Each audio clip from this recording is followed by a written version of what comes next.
Assalamualaikum warahmatullahi wabarakatuh. Nama saya Nabila Salsabila, NIM 201041180. Di sini saya akan memenuhi tugas UAS pengantar ilmu manajemen.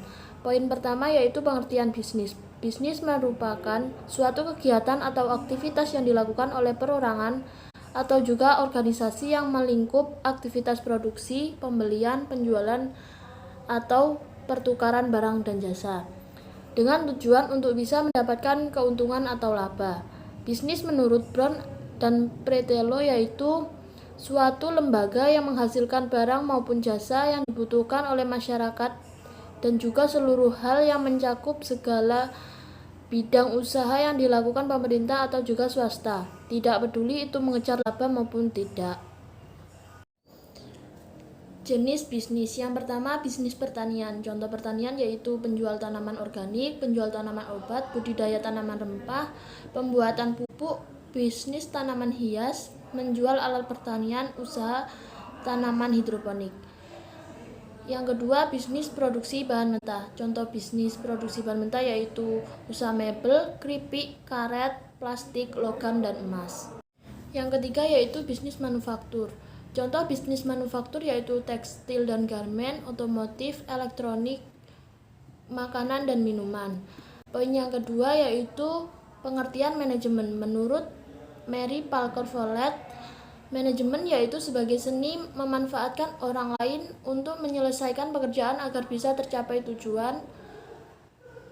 Maksud dari definisi tersebut yaitu pemimpin dalam sebuah organisasi dalam mencapai tujuan organisasi itu sendiri harus bisa mengatur dan mengarahkan orang lain.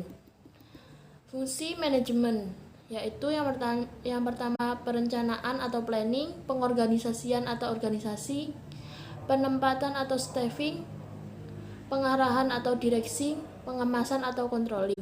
Contoh manajemen strategi, manajemen administrasi perkantoran, manajemen biaya, manajemen organisasi, dan manajemen personalia.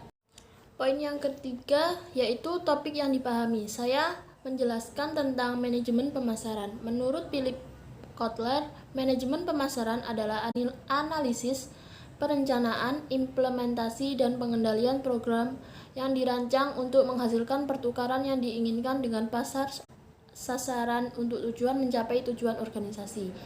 Analisis yang dilakukan perusahaan ini bertujuan untuk menentukan target konsumen, kemudian melihat apa yang dibutuhkan oleh konsumen. Proses perencanaan ini meliputi rencana bentuk produk, rencana lokasi distribusi produk, rencana promosi serta penjualan. Proses implementasi yang dimaksud adalah proses bagian atau staf pemasaran mulai mengenal produk, kemudian menjual produk ke konsumen yang dituju. Proses pengendalian ini meliputi pengendalian proses pengenalan atau promosi, proses penjualan, dan menerima tanggapan dari konsumen. Jika bagian pemasaran sudah mencapai target penjualan, maka perusahaan akan mendapat keuntungan sesuai dengan perencanaan di awal. Menurut Alma tahun 2018, seiring dengan perkembangan zaman, maka konsep pemasaran pun berkembang. Evolusi konsep pemasaran meliputi konsep produksi, konsep produk, konsep penjualan, konsep pemasaran, dan konsep sosial. Sekian dari saya, kurang lebihnya mohon maaf. Wassalamualaikum warahmatullahi wabarakatuh.